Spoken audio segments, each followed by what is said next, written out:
O Senhor é o meu pastor, nada me pode faltar. O Senhor é o pastor que me conduz, não me falta coisa alguma.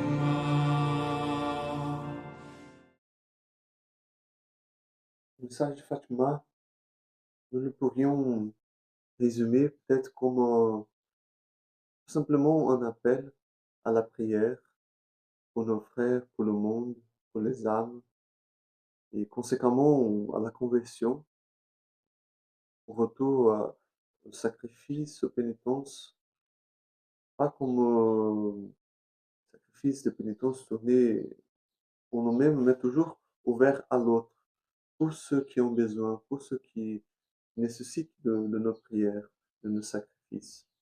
Et c'est d'ailleurs un peu ce qu'on peut trouver quand on visite le sanctuaire. Moi, j'ai eu la grâce, la chance de pouvoir aller au sanctuaire de Fatima au Portugal 3 fois. Une des fois, c'était justement pour remercier une grâce de guérison que mon père a reçue justement le 13 mai 2023. C'est le jour où on célèbre la fête de Notre-Dame de Fatima. Mon père, il est entré à l'hôpital presque mort, dans un cadre d'infection générale, où on ne savait même pas les motifs, les raisons. Mais 3 heures après, après une prière qu'il a fait à Notre-Dame, il a reçu la libération de rentrer chez lui, parce que les médecins, ils ont fait tous les examens qu'ils pouvaient faire et ils n'ont trouvé rien. En fait, il a retrouvé sa santé tout d'un coup comme ça. Nous, tout de suite, on a compris que c'était vraiment Notre-Dame qui veillait sur lui. C'est vraiment très intéressant parce que pour toute ma famille, quand on était ensemble à Fatima, le plus touchant, c'était justement là-bas, on a pu retrouver un peu cette paix du cœur. C'était vraiment une sensation qu'on avait quelqu'un qui veillait sur nous. Tout ce que Notre-Dame nous a dit dans son message de Fatima, c'est rien de nouveau, c'est rien d'extraordinaire de ce qu'on trouve déjà dans l'Évangile. Ton Marie, elle vient comme une mère, avec tendresse, vient nous rappeler l'essence de notre vie en tant que fils de Dieu, en tant que baptisé.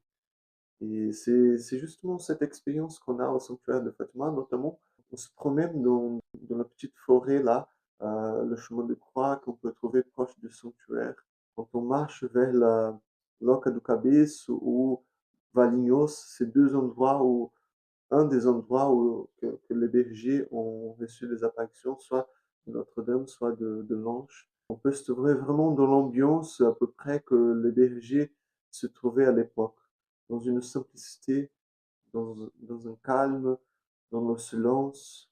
C'est vraiment l'expérience de tout laisser, pouvoir être un moment avec Dieu, seul dans la prière. Et pouvoir aussi se rappeler dans la simplicité. Ben, c'est là qu'on trouve ce qui est le plus essentiel de notre vie, Dieu. On peut s'arrêter tous les bruits, tous les soucis de la vie quotidienne, toutes les agitations de notre monde. Et dans ce silence, dans ce calme-là, on retrouve ce qui est le plus essentiel. On retrouve notre principale mission d'être fils de Dieu, en tant que fils de Dieu, de prier pour ce monde, de prier, d'être vraiment signe de la présence de Dieu à travers notre prière.